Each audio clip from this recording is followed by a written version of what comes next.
The Ticonderoga-Class guided missile cruisers, CG-47 to CG-73, were once the backbone of American naval air defense and command and control, entering service in 1983 as the first Aegis-equipped surface combatants. With 27 ships built, they featured the powerful AN/SPY-1 radar, 122 Mk-41 VLS cells, more than any Arleigh Burke destroyer, full flagship facilities for strike group commanders, and dual helicopter hangars.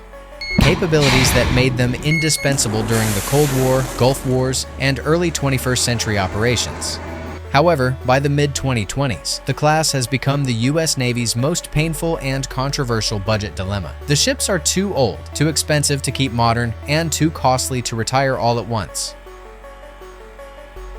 The core problem is age and cumulative wear. Most Ticonderogas are now 35 to 40 years old, with hulls, propulsion systems, and combat systems that have endured decades of heavy use. Maintenance costs have skyrocketed. Annual upkeep for a Tyco can exceed $40 million, compared to roughly $20 million for a newer Arleigh Burke. Corrosion, structural fatigue, and obsolete electronics require frequent, expensive overhauls, while the SPY-1 radar and older Aegis baseline systems struggle to integrate the latest threats like hypersonic missiles and advanced drones without major and costly upgrades. The Navy has already retired 10 ships by 2025, with the remaining 17 scheduled for decommissioning between 2026 and 2029.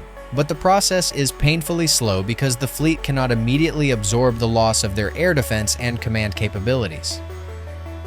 The toughest choice lies in the numbers and timing. Abruptly retiring all Ticonderogas would create a dangerous gap in fleet air defense and strike group command, especially as the Navy faces rising threats from China in the Pacific and Russia in the Atlantic. Yet keeping them longer forces the service to divert billions from new construction, Constellation-class frigates, DDG-X destroyers, and modernization of Arleigh Burkes. Congress has repeatedly pushed back against rapid retirements, extending the lives of several ships like USS Gettysburg, Chosin, and Cape St. George through 2029 with costly modernization packages, essentially paying to keep 1980s hulls alive into the 2030s. This stopgap measure buys time, but it also locks money into old platforms instead of investing in the future fleet.